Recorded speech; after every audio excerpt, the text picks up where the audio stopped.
see everything just fine. All right, cool. Yeah. Okay, recording's good. Everything's good. So, hey, everyone.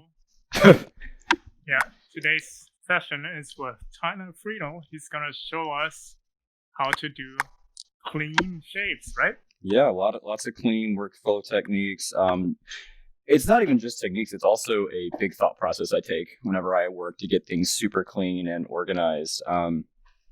So I figured to commemorate the cram session of me prepping all this after D&D last night, I was going to do some D&D related things. One of which was... Oh, I knew it. You knew it. It's inevitable. So one of the things I'm going to start off with is I'm going to make a quick table. Just to show how it's going to be shadowing and kind of parroting a lot of hard surface modeling from Mike's videos from the past. Stuff kind of like that, because a lot of this stuff is hard surface. So the way I like to work is I work kind of like I'm UV mapping in real time. So I use very contrasty colors when I'm working. So if I want a gaming table, which usually is something like this, you've got the line tool. Am I on a paint layer? Nope. You've got kind of like your side to have your papers and whatnot. You've got your center where you roll your dice and have your minifigures where all the stuff goes on. But if you want to have different, say you go ahead and just make something like this. If you try and take this and then duplicate it over just a bit and then change your color to a darker red and then do that and then shrink it a bit, that looks really good from this angle. But I've noticed as soon as you upload it to Oculus Theater, you get really bad clipping issues. Because there's the precision. Right? Yeah, because it's so close, and the compression will definitely break it. So the alternative I started doing is I use the ribbon brush for pretty much everything. So we're going to go ahead and start with doing the top, and I usually change depending on whether I'm doing it this way or that way. And a big thing when I'm doing these moments is I want to keep my brush the same size. So if I scale in or out, that changes the size. Now there is actually a merit to scaling in and out when you're changing your brush size, because let me get this just right. It's a lot of this. It's a lot of fidgeting, micromanaging. But whichever. So if you've got a stroke like this on top, this doesn't have to go all the way to the edge. You can have it anywhere you want. You can even use that to your advantage by, say you want it you can select these and that'll be in the middle. So when you rotate it around like that, you've got a perfect top. So say you want your table out to be wider, say this isn't wide enough, you can use that little bit of wiggle room to widen it, and no one will ever be the wiser, because you're going to be covering this up anyway, and no one's going to be looking at it through this angle to see your little inaccuracy. Yeah, that's how that is. And if you ever decide hey, you don't want to do that, or if you want it to be closer, you can grab them both and move them up and then fidget with it. Tons of micro movements with how I operate with this. So experience by doing it like that, even if that overlaps, there's less problems with the precision once after it compresses. Yeah. Even now though, if this could compress and still break, but the chances of you having these at different colors, you can still have them in different colors. Where's the color? I normally at this point would make it all one color anyway. So if they do break, yeah, it doesn't show anything. Yeah. This is mostly just so I can see what I'm doing until I colorize it later. Because it's interesting, like a lot of times I work like that in Photoshop. So I block in the silhouettes with those contrasty colors, and I set up my diffuse light and stuff like that. It's funny how you do that in Quill. Yeah, it helps me to build a lot easier, because I'll turn on the brush grid helper a lot, which can work. But if I had a red here and move this out just to test, if I was trying to line this up, it's a lot harder for me to see where that is. Yeah. So this next part, what you're building at the moment. Yeah, it really does. This next part, see, the hard part here is when you're lining it up like this, your brush can rotate. So you might be here and go, okay, I'm good. But then it rotates. But that's not a bad thing. What you're worried about is right there, where you see how much space is left over on the edge of the red and the green.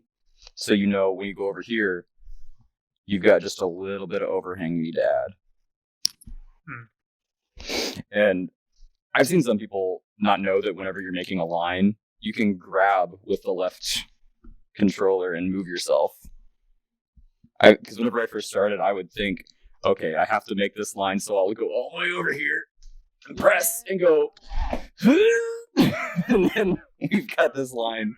You can also, while you do that with your right hand, you can also grab and then you can move the origin. Yeah. Now grab. You can completely change where that's at. Oh, nice. Yeah. It's really fun to do that. But once you've got that, what's up? Just a quick question. So instead of creating these new lines, why aren't you grabbing the top stuff and just doing the turn it 90 degrees? You can. That's definitely something that can work. It's just, for example, if you want a thicker side, so if, say I don't want that thick of one, say I want a much thinner one, like that. That way you've got a different thickness. You could easily grab this red guy, pull him out, because that'll make it really precise. Because he's already the same size. You just do that. Move him in. Drop him down. And if you're ever like, oh, that's not perfect, I want that to be perfect, just zoom in really far. Grab your gimbal, which can change whenever you rotate. If that works, just reselect it. Pull him out. Pull him in. And then if you still want to go even further, you can keep going and just keep doing this. Because eventually you'll hit a point where as far back as you can get, you'll never be able to see that. But the only problem now is if you take the blue one and do it, he doesn't fit. Because we didn't make him perfectly line up. Which you could do that really early on, especially if you had that size and you went, okay, I do want this to be the same width as that. And you just take, for example, your blue guy here, but instead of not making it go across, you could know exactly where you want it. Say you've got like a blueprint. Say I'm copying a table 1-to-1. Like I've got a picture of a table top down. You just get this to be the corner size you want it. Make sure it lines up. See, you've got a little bit of overlap here. Go over. And you can take him, move him into place, and then you've got a pretty much accurate one. If need be, you could shrink him just a bit to get him just right. But I'm gonna roll with this green. I kind of like it being a little thinner because I want to do some detailing on this guy, because there's a fun little way to do I think it's a convex corner that I figured out when I was doing a mantle in my work from home piece that I want to show off, which was fun. It can easily break, just like most of these things with the optimization, but as long as you have it all the same color, you should be okay. So in showing off the other way to do this, where I was going off and rotating the red guy 90 degrees to get him into place, I've lost my scaling on this brush, which isn't the end of the world, because normally you go, okay, well, let's just try to get it to be just right. Okay. And your thumbstick can be really, really jumpy, because you're like up a little bit. Oh, it's too big. Down a little bit. Oh, it's too big. Too small. Too big. Oh, that's close. What I like to do is I go in really far, make it pretty close, grab with the button, and if you scale yourself, it also scales the brush. And this, I notice, is a lot more sensitive, so you can get it just right. Like, that's pretty darn close. So the only issue with this now is you're really small and you have to drag yourself all the way down. But since you're so close, you can try to make it as precise as you can get it. So now I've got a little bit of overlap we need to watch for, so we just go down the bench.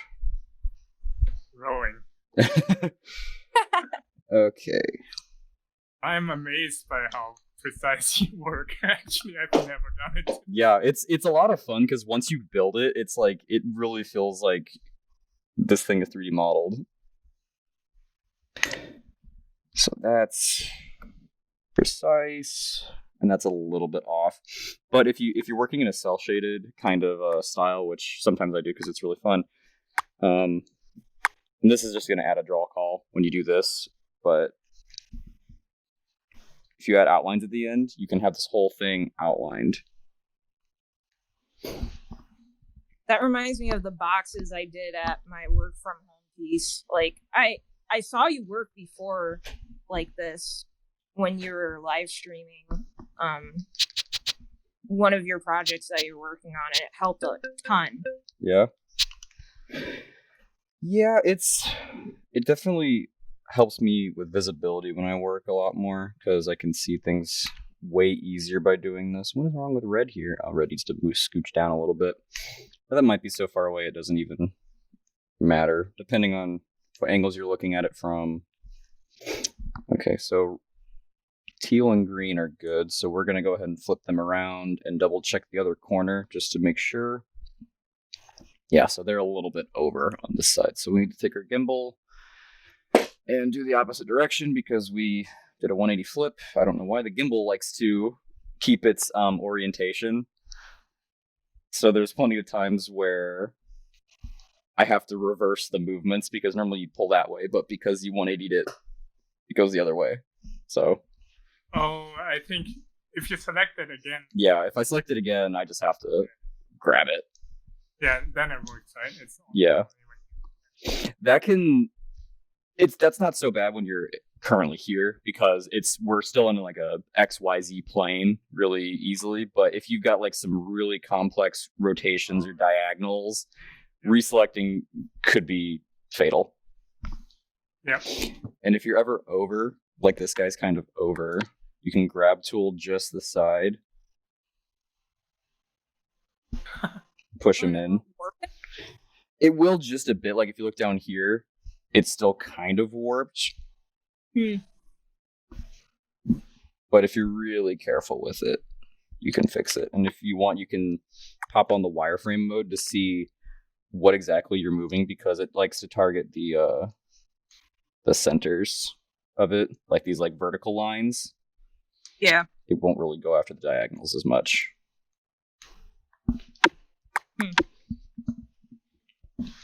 But yeah, here we've got our tabletop. Now, one of the things you can do that was said is, in some cases, you can grab your side here, bring it in, because I want this to be an inset. Can bring that in and shrink it just a little bit because I don't want it to be super far down.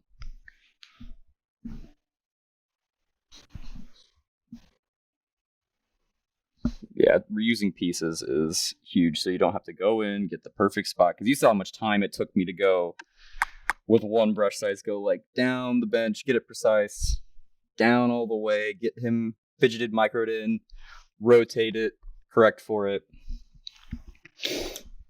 That can be time consuming, so definitely reuse pieces whenever you can when it comes to this stuff.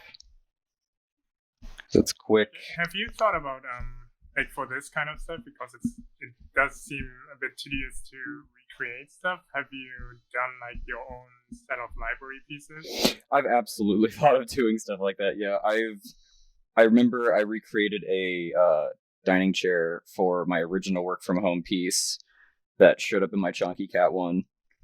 Oh, no. Because the original one crashed, and we still will never know what happened to that file because it broke so hard. I don't know. Remember, you and Nick both looked at it, and it just something happened. Oh, I don't even know why I'm fidgeting with these so much.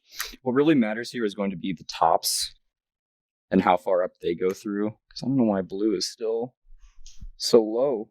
Probably because I did them from far away. Cool though, with the library thing that you mentioned, Goro, is when Quill becomes even more popular and more people are using it, you'll maybe be able to sell Quill assets. Like Turbo Squid Ooh. or like Yeah. like Google SketchUp type of thing. right, cool. Now, for the... Like, I made, like, a library for myself. Yeah, oh, for sure. Too lazy to... But most of the times I notice that I'm too lazy to bring it in. So Yeah. From scratch is so weird. Because something's a little different, like, hey, maybe I want this table to have a rounded corner. And then I'm just, okay, well, instead of going, keep the top, change this, I gotta go, okay, we'll just delete the whole thing over again because I'm gonna just make it all different. Someone's gonna notice and call me lazy on Instagram. Okay, but now we just make a big old square, have him go across, because this guy's gonna be hidden. Artist thing where you want to make everything yourself. There's this in the back of our minds, and it still happens, I think. Oh yeah, for sure. So saving time. Saving time is better. Say I want this table now to have a corner where it goes like down and in. So what that would look like is on the edge here. Let's use a purple. Say I want this guy to go in like that. But I want this to go in like that. But then how do you do that? Do you just try to like line tool it and get it like just right? How would you approach that? I figured out that if you use the cube brush, we're gonna go with this red. You can figure out how big you want your corner to take up. Line tool him and make him really small, and you can adjust how tall you want your slope to be. Get him perfectly lined up. Also, if I'm looking up or down too much, just call me out. I know whenever I tend to play Beat Saber, Lauren can attest to this. I play it like looking at the floor. So if someone just say chin up or something. No, it's all good. You're framed very well. Cool. Cool. So we get him just about in place. Then we're going to take, let's do the hot pink. Going to take this guy. Now what we want here is we just want to make him from the top, right here, the top to the bottom, and we just can kind of free ball it and use the grab method to get the brush bigger, smaller. That's pretty close. So this is just freehand right now, right? Yeah, this is just holding it because we're not going to be making a stroke. Yeah. On there. That's pretty close. So then what we do is we just get it where it's about in the point, because that's not perfectly pointy. You've got a little bit of margin of error. We're going to just click it. And I'm going to redo that. I've noticed this is the hardest for me to get it just right. Okay, that's perfect. I forgot to do the other corner. Other corner is really important. Because where's it going to go without the other corner? So we'll get him in place. I got to redo the brush size because I moved, which is okay. I think that's pretty accurate already. I got lucky. Okay. So we're going to take it from that side. Come on. Perfect. Cool. Go all the way down. It's an arm workout. Okay, get him lined up. Then you select your side you'll be using. Bring your gimbal down to one end because what you do here is also going to be done down there. Get it to about in the middle where it splits this difference. And you're going to rotate it to try to match the angle because this is something you can really easily angle because you're using two different colors. That intersect right there is like your guide on how far off you are from the middle. Because you want to see. So hardcore. Wait till we get to the regular icosahedron. You're going to hate me. And then push him in just a bit. And then you've got that perfect edge for a convex sloped corner. And then you do the same thing on the other. Yeah, it's crisp. It's like a salad. It's like a tasty salad. Okay, now we're gonna go in. He's good. Same thing. Get him sized up. Come on. There we go. The way you work is also like super efficient in terms of poly count, right? Like, Oh, yeah. yeah, this is like super small. Yeah.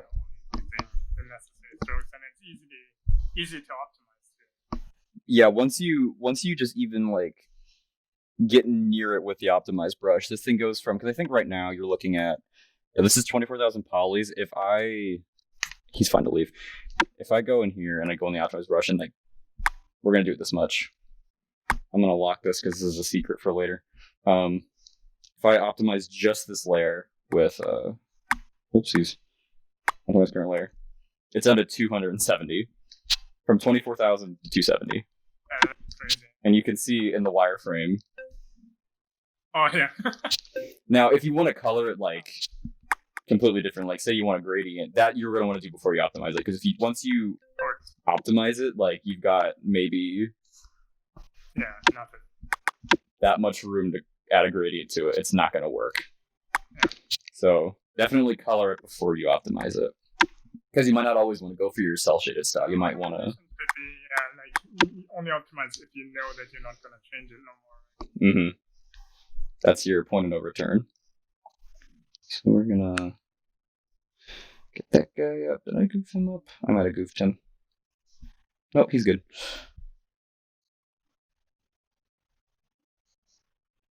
Oh, there we go.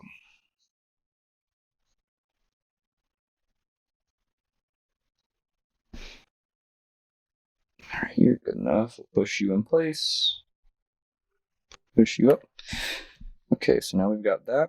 And because these guys are probably the most precise point of our whole thing, whenever we take... Actually, we need the other one, don't we? No, we just need this guy.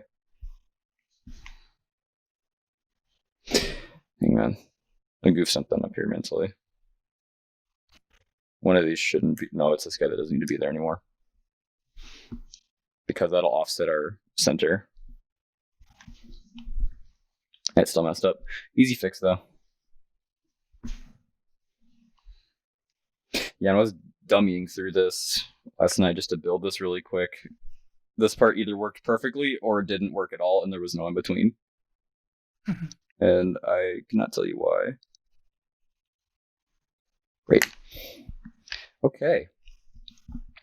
So this next part is probably one of my least favorite parts to do. There's two ways to do it. One will give you a little more polys. One will make it dead on, and if you get it, you feel really cool, but it's really hard to do. It's getting the flat of this table, because you have to align your corner with there, and there with one brush stroke. And that is so hard to do. So instead of that, I tend to go really far in, get it about where I think it'll be, go down and make like a border like I did on the top. But then instead of making like an inset, I just fill it in with one plane. So you've got 5 strokes on the bottom, but it's a lot cleaner. Yeah. And yeah, it's so small, like it doesn't add a ton of polys to your overall build. And these guys are a little quicker to get right, because you can be a little more reckless. No one's going to be snooping on the bottom of the table as much.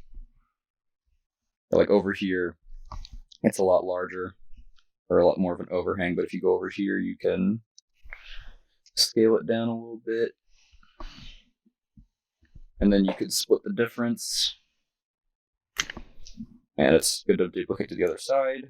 We're going to do that with this guy. And these guys, it doesn't matter how big they are, because you just want a buffer.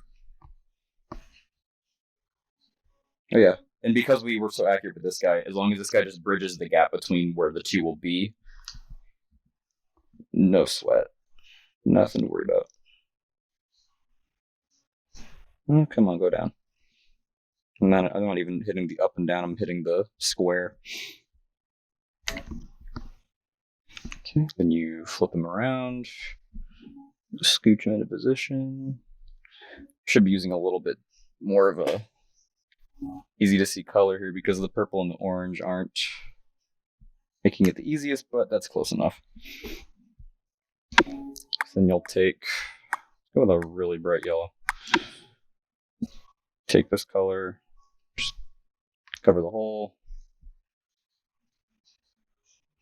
And if you want to get like really good, you want it to somehow get between these two. But if you can't, don't sweat it. It's really hard to do, but if you know you're there, you're perfect. Like, you've done it. So there we've got our flat tabletop. Now we're going to do a quick leg because these aren't as much. And then sometimes I do cheat with the whole cube brush and I take it and I like push it a little bit and change the color. That can work. It's just more prone to breaking. So we're going to instead go for, I'm going to go really bright cyan. Do a top of a leg here. And then we're going to insert him in and go down. And we're going to play with some thick and thin to kind of give him a... So it's fancy.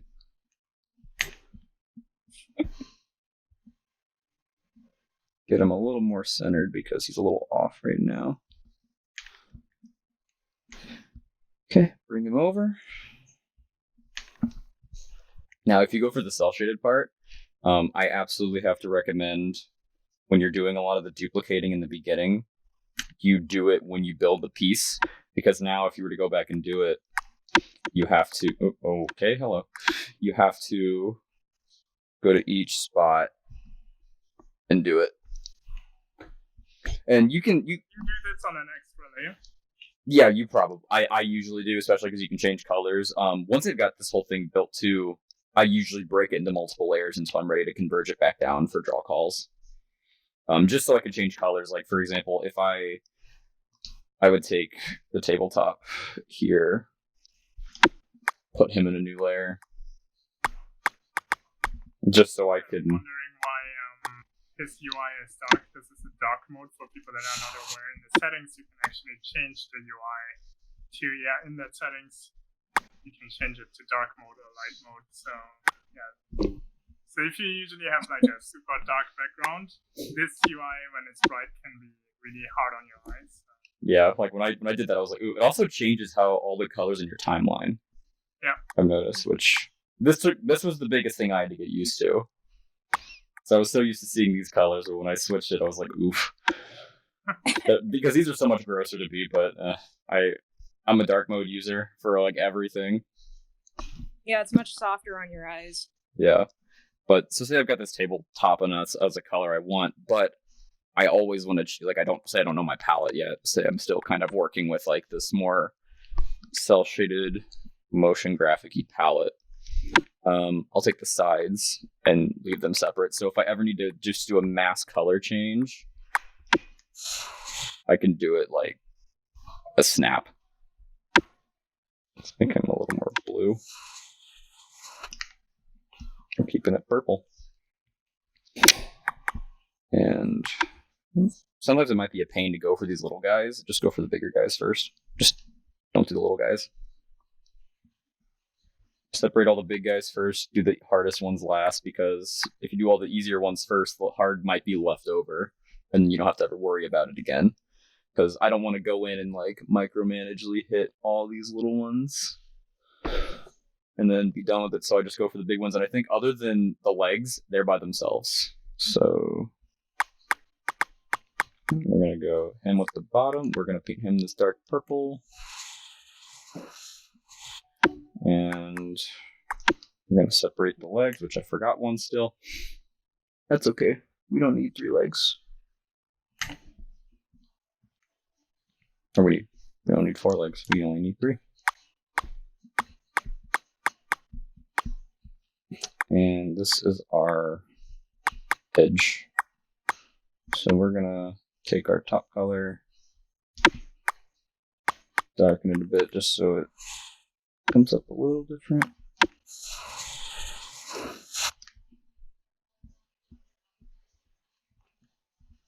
Oh yeah, we still have the inside we gotta worry about, don't we?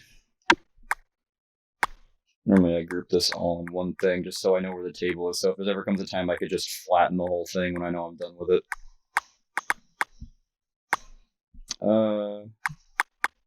Dipser. Okay, now let's go.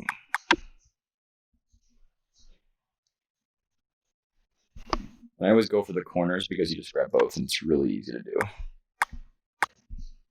We're gonna go tip. Cool. I'm gonna go ahead and grab this color. Change the sides to that. And the surface, we're going to make that blue color. For that. You might want to save at this point. That's a good idea. Just so NVIDIA doesn't break me anymore. We started about 7 minutes late here at the half an hour mark. Oh, gotcha. Okay, cool. Maybe we should just knock out the icosahedron then. So everyone's brain can hurt. I pulled Lauren through it before and she was like, I hate this. Like I had her wake me up and I immediately started spouting out just numbers and she was like, can you not?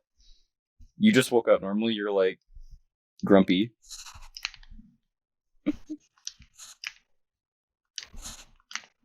So what made you decide to do the table purple?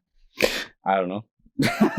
Normally whenever I go for motion graphic-y styles, I liked like one big color palette. It's why I did my work from home piece all blue with kind of an orange background. So if I take, let's go with this kind of purple. And I usually just pick 3.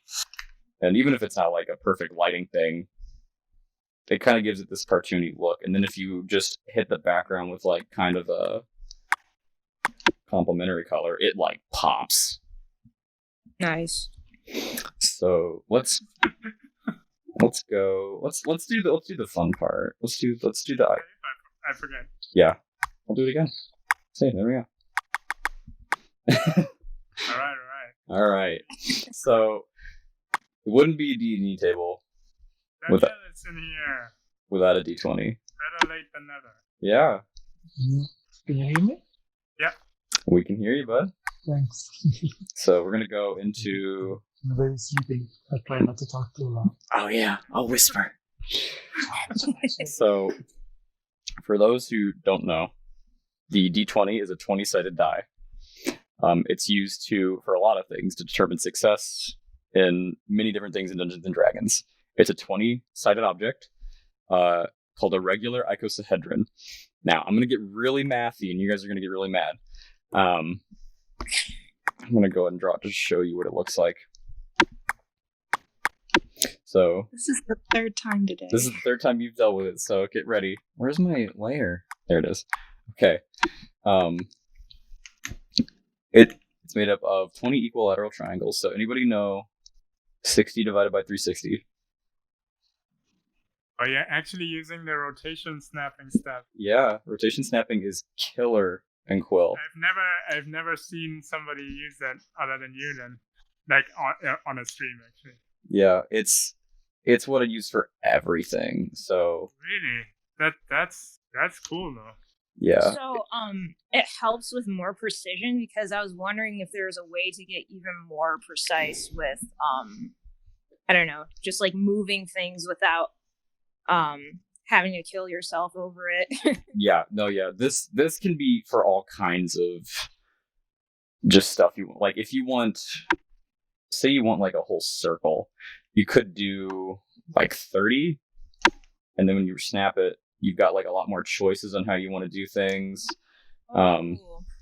You can also, like, whenever you're doing something spinning in your transform keys, change it to 8 because it's way quicker. So, because normally the default is 12. So whenever you got to go 1, 2, 3, 1, 2, 3. Yeah. 1, 2, 3. You do 8. You just go 1, 2, 1, 2, 1, 2, 1, 2, 1, 2, 1, 2, 1. It's really quick. If you can even go to 4, but I like the 8 just so I can see it because now you're going boop, boop, boop, boop. And if you're working with a lot, that can get hard to see. But a D20 is made up of 20 of these guys, all pieced together like this. That's like one of those crazy dice, right? Yep. And the angle here, yeah, I woke up and was spouting this, and like I spent like 3 hours trying to get this perfect last night. This angle is about 1/3. Oh, that's a 2. 38 something something something something. Now, if you go this way though, like this way, it's about 138 minus 180. It's like 42-ish. So you think, okay, how do you get an angle of 42? Well, people have made these and they just take this angle and divide it by half. So you're only looking at this angle. This angle becomes about 20.9. Then you think, okay, do 20. You can do that. 360 divided by 20 it was 18. Right? I think it was 18. So when you do that, and I've done this, I've taken a triangle that was completely flat, snapped it down. It leaves a little bit of overhang because that's like 21. You can just round that up to 21. So then you think, okay, 17. 17 is 21 point whatever. When you divide by 360, it still doesn't work. It does not work. It doesn't work. You're going to get overlap. It won't work. We're here for precision. We're not here for some cruddy icosahedrons. So what I learned is that there's this magical thing called an orthogonal golden rectangle. Looks like this.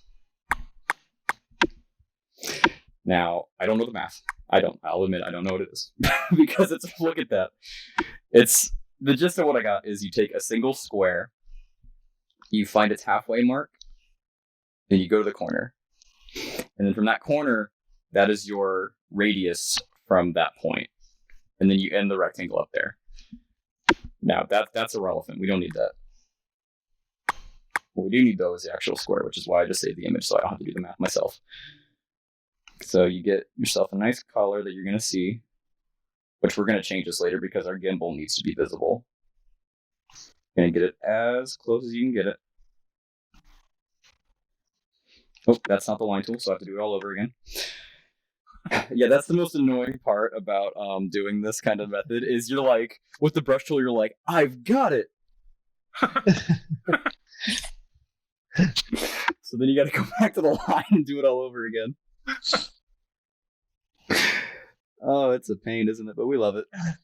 First world problems. First world problems. In my VR headset, I got the size perfect on my square brush, but now I got to do it all over again because it was on the wrong brush. Okay, and something cool I've noticed that I used to think, oh no, I got it on the wrong side. Who cares? Just flip it over. First world problems. All right, that is very close. That is super close. So what we do then is we take it, we pull it out, and we go boop, boop, boop, boop. Wait, what's my snap? Can't do that because that's not an even number. I've noticed that if you want it to be able to go halfway, it has to be divisible by 2. So you rotate it like that, rotate it like that. Then you duplicate it one more time. Rotate it like that. So you've got this weird Jenga block looking guy. So we're going to change the color so our gimbal tool is more easily noticeable. So we're going to go darker because the gimbal is super important when we're doing this kind of, I think. At least it was whenever I was doing it last night. It might not be anymore with the way I figured it out. That blue does not work there, so we're just going to go with a black. Now we need to go bright with that because the green, I'm going to do a dark red. Okay. So now all we do is connect the dots. So we can go with the paint tool. And because we're not able to do it with perfect angle snaps, we're going to bevel it. So we're going to add a bevel to each face through the cylinder or the cap cylinder brush. So we're going to take that cap, go up here. Actually, we can do it with the line tool. And we're going to knock out the easy ones first.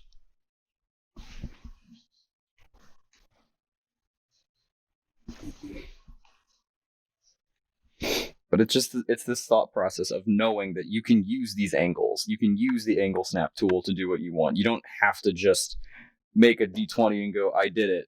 You can do it with anything. And you don't have to make anything that's real. You can use those angles to do whatever you want with it. So when you're playing, just put something in the angle snap and start rotating it and see if it makes something. And you'll just get something kind of wild and crazy. Or if you think, oh, that can be used for that, It's so useful. I cannot recommend the angle snap enough. It is a tool that is just slept on, and I use it for so much. Underappreciated. Don't be shaky. Cool. I mean, I knew that you're pretty precise, but this is like a different level. than I expected. Yep. It happens. This is floating right now. I'm trying to follow, but it's No, it can get pretty intense, especially because it's like I want it to be perfect, man. Okay, we're gonna flip him over. We have an overlap there, so we'll get rid of him. Should probably holy shit. put this guy in a different layer, so I don't select him, but we're gonna do that. Pull him out so he's good. Yeah, we have pretty much the building block of the whole D20 with these lines. Now, we could go and save ourselves a little bit of trouble later on by go ahead and filling it, because we've just tested it, it worked. So we're going to do... This is a general tip, right? That as you go, you want to finish, like, before you start duplicating, you always want to finish one thing. Like, for example, if I create a robot or something and I have joint or something that I want to reuse, I usually add shading on it and basic lighting already. So once I start duplicating it, it already looks kind of like metal, and then you don't have to like keep doing it again and again and again. Definitely. Yeah. Yeah.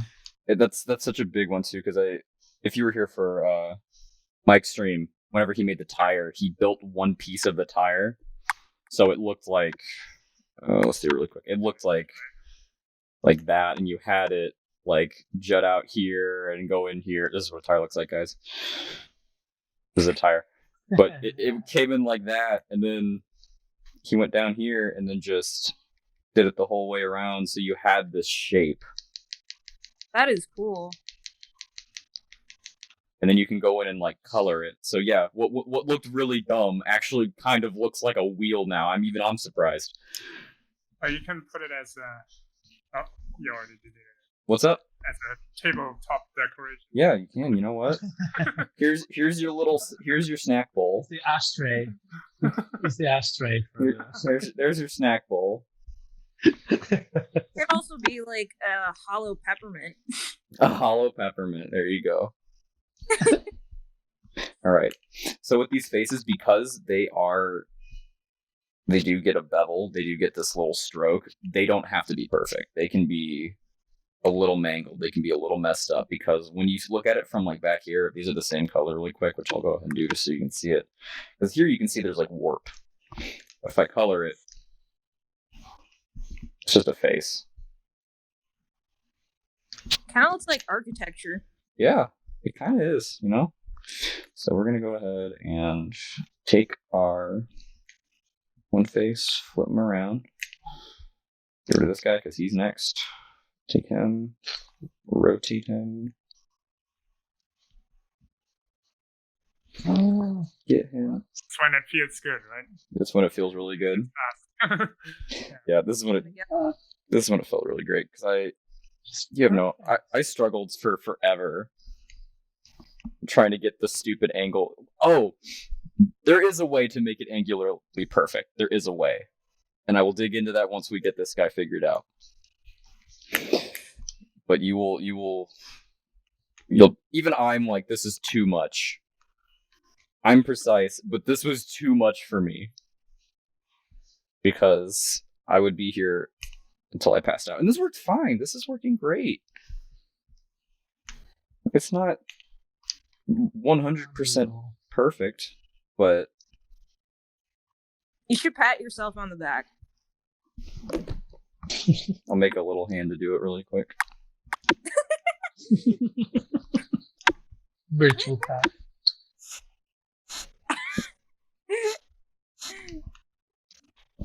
Yep.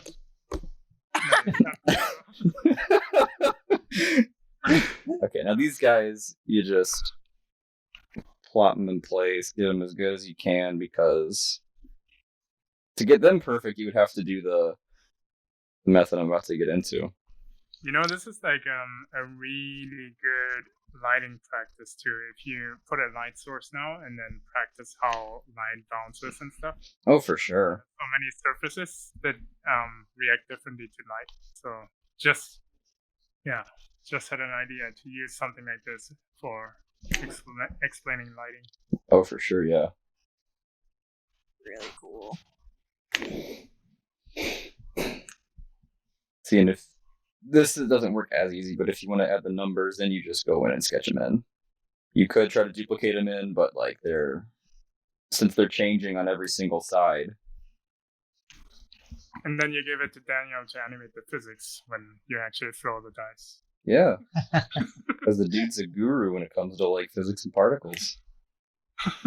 I still go watch your mermaid piece, and I'm just like, man, the water though.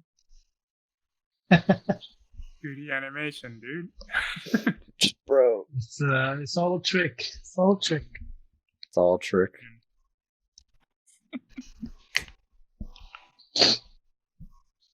That's amazing, man. Like, I miss any spot. I Yep. have to believe this is Quill right now. I'm watching this. Yeah. Gotta get that feel. Because there was a while I was like, I'm gonna have to side for a D6, and everyone's gonna go, just use the cube brush, and I'm gonna be like, well, but this is cooler. You take the square flat brush and you make it a cube, and they're like, yeah, but just use the cube brush. Use the cube brush. Nope. Use that guy. Fascinating to me to see how the different ways people use Quill. Yeah, it's crazy. Because when I was watching Mike, I'm like, this guy really blends like the traditional style with some of these more precision things that I do, and it's really cool. Yeah, hand-drawn strokes with more precise things. This guy's not behaving, but you know what? No one's gonna see it. That's the one. That's the side one that's gonna be on the bottom. So yeah, you got a D20, and then you can go in and and our little skeleton's still in here, but he's gonna go away now. You go bye. Yeah, but see, You wanna save? Yeah, I do. You know it. I'm like your auto-save. Yeah. Would you like to save? What color do you want to make it? Let's make him yellow. Let's make him he's a little clippy. You should add it in Quill. A little caricature of Goro. A little cartoony Goro pops out and says, "Would you like to save?" Oh man. That'd be funny. Tyler, would you like to use the line tool? I think I would, Goro. Thanks for letting me know. Yeah. You're like the Quill's Jarvis. Quill, angle snap to 3. Yeah, I'm not gonna like this right now. I'm too sleepy. So we're just gonna. I think you have like around. You had like a 10:55, so I had maybe like 10, so 15 minutes. Gotcha. Okay. So we're all winners here. So 20. We're gonna go ahead and make this a loaded die. So we're all winners. Lauren, I guarantee if I rolled this thing, I'd still roll a 1. So, I agree. Sorry. Yeah, what's up? Those perfect proportions, that square that you had in there. Yeah. How do you find out that? Google. You... Yeah, because I first started by going, okay, well, I want to make not a perfect X. It's a regular icosahedron. That's what this thing's called. And I went, okay, so I typed in regular icosahedron angle measurements. And there's tons of people saying like, oh yeah, I made one out of wood. I made one out of whatever. I made one out of Oh, and people are crazy, and they actually do a lot of. It's a thing that people are trying to figure out. Yeah, there are a lot of people who ways to build it are smarter than me, and stuff. Yeah, way smarter than me. So I let them do the hard work, and then I just read it, and then I say it again in front of a live stream, and I sound really smart.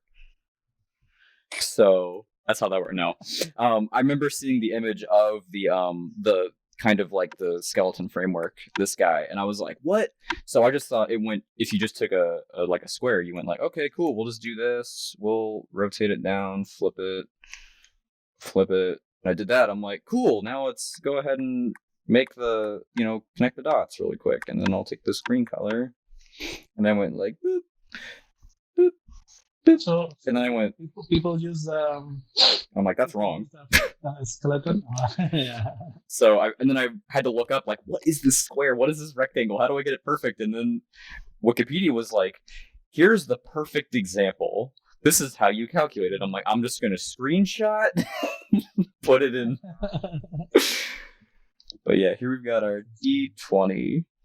Now you have to like puppeteer it and throw the dice. Yeah. And shade the different Yeah, actually shade it differently. the different faces. Yeah. So yeah, it was a little shading. Yeah, like Goro was saying, it's a wonderful shooting thing to do. And I'm absolutely probably going to make all the... Lauren had the great idea of like making like snow globes with these and like cutting out the frames and putting moments from the campaign in them. And I'm like, that's so cool. I'm going to steal that.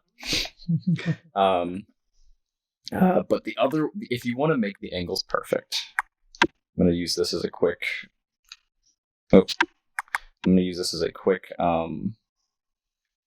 almost equilateral triangle, because I'm not going to actually do this.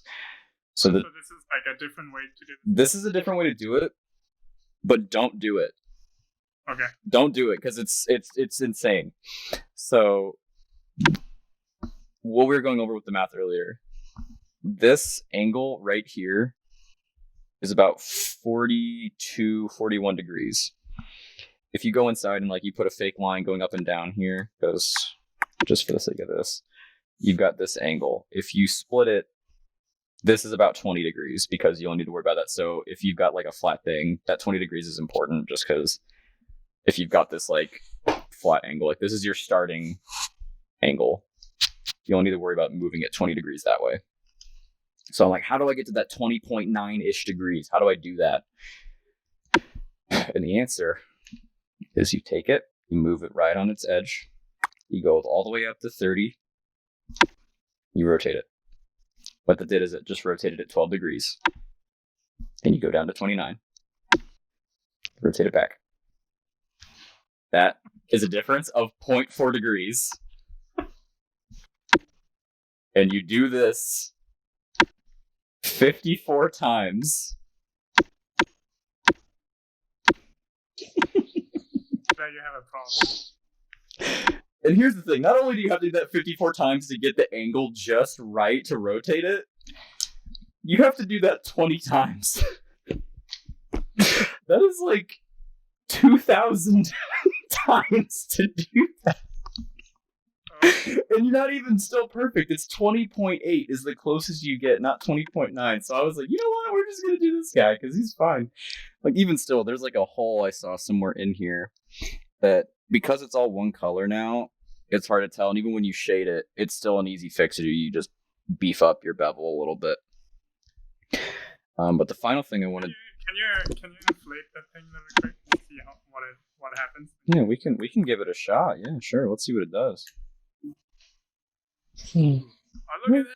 It's a soccer ball thing. Yeah, you made a soccer ball. Yeah, so this is actually disguised as a soccer ball tutorial, everyone. So enjoy your soccer balls.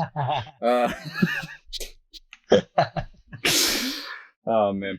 So the last thing I want to do is no DM table is complete without a chair. So what we're gonna do is we're gonna add a big old cushy chair really quick. There's only one part I really want to show, because it's the part I thought was really cool, and it's kind of, Mike stole my thunder last week when he did it, because I was like, I want to show this thing. So say you've got a cushion, because like not all cushions are perfectly like circular, right? Some of them go like woo, and they have like this thing. So how do you like do that? Do you like try to take your like flat and you go, okay, well let's just take the line tool and get it like a purple, and we'll go like that? Do you grab tool this thing to do that? This is awkward. I don't want to do this. This is imprecise. Look at that.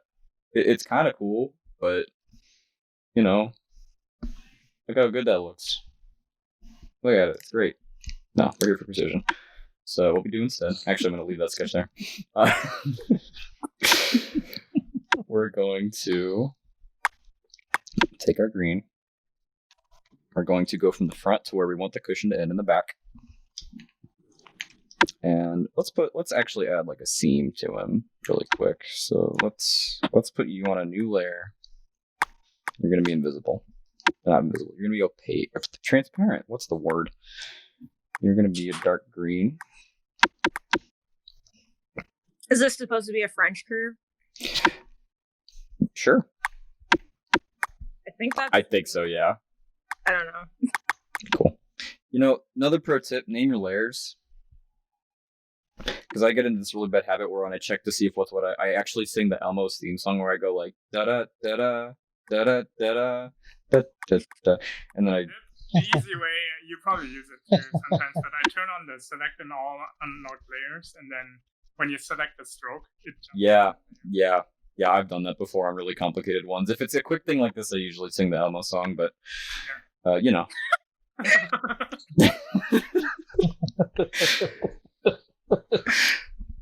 Hey, man, when you're doing this boring math, you have to entertain yourself somehow. Okay. So for this guy, we're going to go down here. And you know what? Another thing you have to do, too, is like, say you rotated this in a big circle. So you've got it, and you're like, okay, let's make the cushion really quick. You're gonna go there. How do you fill this in now? Do you? This can get a little high on your poly count, but because you're using these flat strokes, it's a little easier. Do you come in with your blue and go like, okay, we're gonna go here? Do you take your grab tool and go? The answer is you can, but once again, we're here for precision. So we're going to add in a little bit of our front here. Because what we're doing is we're doing the exact same thing we did with the bottom. We're giving it a perimeter, and we're going to fill in the center. So we're going to take this guy, bring him out to where we want the button. I'm going to go ahead and... For engineering? Nope. I just really like math. Oh, I messed him up. I like math when it makes sense. Like, algebra, I love. Geometry, I love the most. When I got to trig, I hated it because I'm like, I hate cosine, sine, I don't know what that is. Oh, I messed that up because it's 29, isn't it? Yep. Another pro tip, make sure you always set it back to 12 or 8. 12 or 8 is your sweet spot. 12 gives you a little more freedom, but 8 is your 90, 45, 45s, and they're good. Okay, so we're going to start them out here. We're going to make them just a little bigger. So what we do is we freehand grab it to there. We're going to go till he's about the top and the center. It's pretty close. Then what we do is we drop it down to change our axis rotation point, and then we rotate it. And you've got this kind of cool little dude. I should have made him go around more, but yeah, it's, hindsight's 20/20. Then you take this, hey, get 20. Then you take that, and you can thin him out as he gets over here because you can make stuff gross if no one's going to see it. And boom, look at that. You've got yourself a fancy little partial cushion that's not completely circular. Now what we're going to do is we're going to just duplicate him really quick. Flip him around, make a really, really rough chair. What's the time at? So we got? I'm a little over. I have 5 minutes left. 5 minutes. We started about 10 minutes later. Oh, gotcha. Okay. We're just gonna. A little bit over, and it's not. We're just gonna make a quick chair. I'm not gonna go full on with him. We're just gonna. You also had that surprise story. Yeah. Yeah, we do have the surprise. Don't worry. What do you think we're making the chair for? Oh, I can't wait.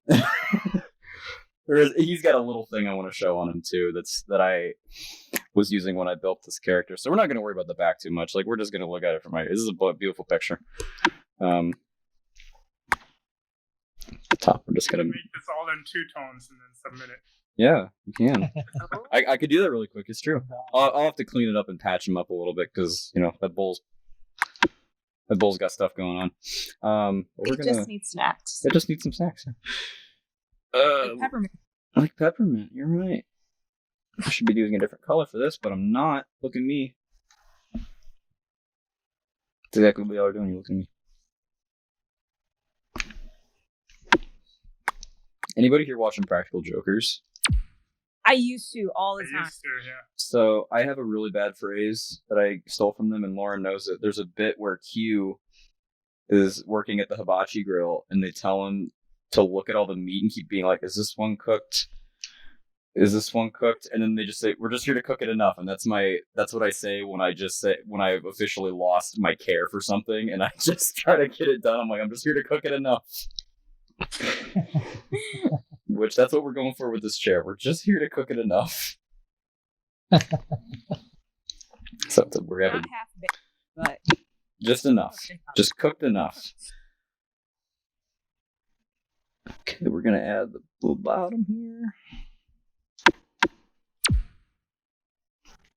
We've officially entered the speedrun mode.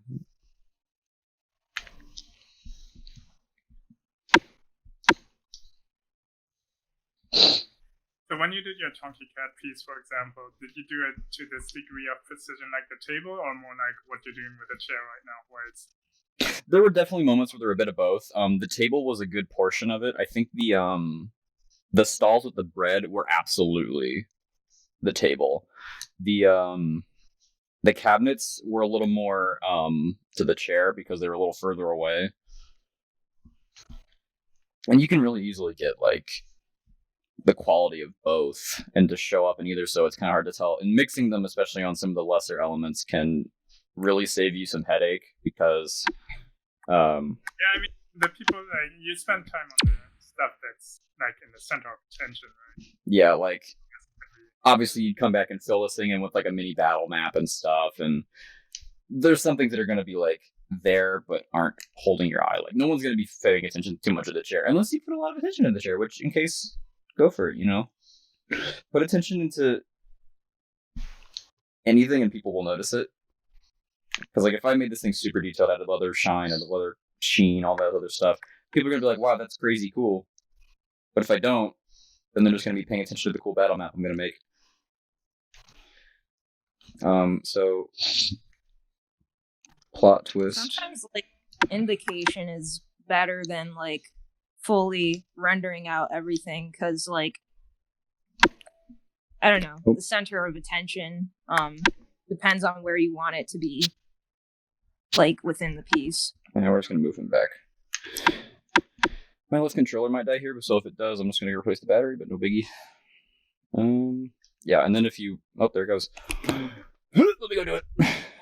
You gotta get to see me struggle getting my battery case open for a little bit. Because I get... Is this for the controllers? Huh? Is this for the controllers to fix the batteries in them? Mine just ran out. I have rechargeables, and they go pretty quick, but they are rechargeable, so it's pretty cool. Yeah, I have a set of rechargeable batteries. So a big thing I do too is like this is geometry that's just doesn't matter. So I'm gonna pull it down, and we're gonna add a floor. And this I usually just make the same as the background. Like I would make this a new background color and just add it really quick, and then turn on wireframe so I can see what I'm doing. Stretch them across. Turn it off. I actually really like this thing because it makes no sense, but it's like Predator vision where you can see a bunch of vertices piled up and those are your problem areas. Like, that's a really quick thing, but it actually has use. It's not just like trippy vision. Okay, and then we're gonna really quickly just add this faux back here. Because if we only position you from one angle, and normally you would go up with this, make a little bit, take them up to the top, and you would do your typical kind of lathe. Okay, that's fine. We can mess up the gimbal. I hate when that happens. Yeah. How do you calculate Where to put that gimbal? You guess, and then you guess and improvise when it's wrong. There are ways to do it, especially like you could like extend like you could lines and where they cross. That's you could do that. You could do this where you get your circle to be pretty close. There's tons of ways to get very close with it. I do tend to make the crosshair kind of often, where you get your axis to meet in the middle. Yeah.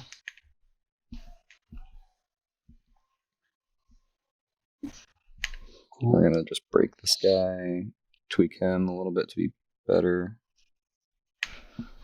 Okay, so now we have our partially done GM chair. Cool. We're gonna make you blue, so I can just fix this in. Oh wait, we can go as much as we want now because we have the floor plane. This is all on the floor plane too, so we're just gonna merge it because I don't care. We can separate it later. These are pretty easy things, and if you just want to select everything, do that. You select the floor, and you got the chair again.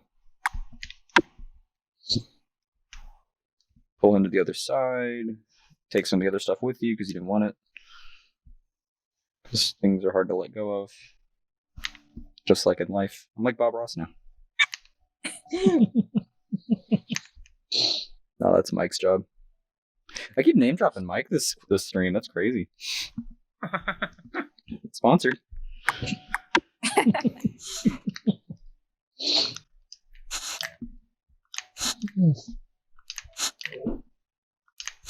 gonna make you a little brighter because you're on the bottom. Cool, so we got this little chair really quickly done. Now, a big surprise. Where'd he go? There he is. Cute. We're gonna have him just standing on the chair because he's small. That is you. Yeah. Yeah. This is how I DM. I stand on chairs and I yell at people. Do you always wear the wizard hat? I wish, dude. I basically stole Will Byers' outfit from Stranger Things Season 3. Because I love his outfit so much in that when he comes out in his stupid hat, he's like, behold! But there is a thing I do want to show about him and just wrap things up with really quick. So when I initially built this character, I lathed him like hard. I did the whole, make your little... My alert's unlocked. We're gonna go make a new one really quick. I did the whole... Nope. Did the whole... 1.0 version. Yeah, Titania 1.0. It is very close to what he... Like, his stuff kind of inspired this. So, I took the half sphere and I did it about, and I went wee the whole way. High polygons. High polygons. I just did that yesterday for the owl. Look at this go. Yeah. Watch that poly count increase. Look at that. Still not that bad, to be honest. But whatever. And then I went in and I tooled his face and I went, he's square, so we're going to make his little face chonky, and then we're going to push this out, and then look, it's perfect. Looks like a pear. I didn't like that. I went to the wireframe. I was like, okay, what we're going to do is we're going to take his skin. I probably should do a different skin color because he blends in really well with the background, but it's okay. I did this for the face really quick because his face is pretty fat. What I was having trouble with figuring out though was how am I going to do these cheeks? How am I going to do the rounded cheeks? I'm going to do this because even with the lathe method, you've got the spaghetti. You got those spaghettis. I don't like spaghetti, but over here, there's no spaghetti. What happened? Well, where's the spaghetti? Someone ate all my Quill spaghetti. So, what you do is... That was one of the nerdiest comments I've ever heard. Goro keeps calling me a nerd. So nobody would understand it. Yeah. Other than hardcore Quill people. He's got Yeah. the right audience for it, so. So I did most of those with the capital lips brush because I noticed the capital lips is really good for kind of manipulating some of this geometry, and it really gets to, I don't want to call it technical, but it gets kind of 3D model-y. So these very long horizontal lines, these are your friends because 2.0. yeah, it covers up Yeah. right where you're wanting. So we've already eliminated the spaghetti, and we've got the same contour. And Nice. it's much more efficient. It's much more efficient, much easier to optimize. And then, so say like, okay, well, maybe I don't want this like arc. Maybe I want something to pop out. That's fine. You do the same thing, but you connect these. You want these to be as close as you can get them. So you curve it around. Pull it in. And the corners are just, they're usually case-by-case basis. He's got corners like on here that I usually have a vertical one come up from, and then I get their big points to meet. Up here, you can kind of see it, but no one's going to be looking at him like on his cheek. But you go in, get these lines to connect, and you get this extra kind of geometry you've got going on. And then you can do the same thing. You take him, put it here, shift it to out there, get those lines to connect. That is the important point. Because you're literally taking the spaghetti effect and you're actually using it to your advantage, because with these brushes you can see those lines. Each of them meet, but they go in. You're preventing that from going in. Mm-hmm. Yeah. I have tamed the spaghetti. The little gaps. I have tamed the spaghetti. The spaghetti is mine now. And you can go in and tweak this little divot if you want. You can shift it so it doesn't do that. But now you've got like a little muzzle on a character. And what is that? 2 strokes? 3 strokes? Mm-hmm. That's how I wound up making him the way he is. And he went from being like almost 1 million polys to what is he right now? This is unoptimized. I have not hit him with the optimization brush. If I lock everything except for him right now. Okay, if I lock everything. But that's for the mask. What about the skull? You did one brush sphere, or it's For what? actual for the skull, like for the actual head? For this guy? Or Yeah, the fill Yeah. in for the head, or is everything done with a bend brush? oh, pretty much all of it's done with the bend. Like inside, there's just So even the back Okay. of the head, you did it like that. yeah, pretty much. So the back is like one, because he's got 2 brushes. He's got a ribbon brush coming on big flat areas that don't need a curve. Like everywhere that's flat is ribbon brush. Like the face ribbon, the side ribbon, the back ribbon. But these points here, they are all let's turn on this guy. Ellipse. Yeah, these are all capped ellipse that are just really carefully done up. Mm. Oh, Okay, I get it. So they blend in really well. Like this guy's got a lot in it because I only needed like 1 plane and 1 arcing in. This guy has a lot more geometry because if you turn on the heat map, this is actually really, really good for this because you can see there's more stuff here and here. His body was a little bit waved.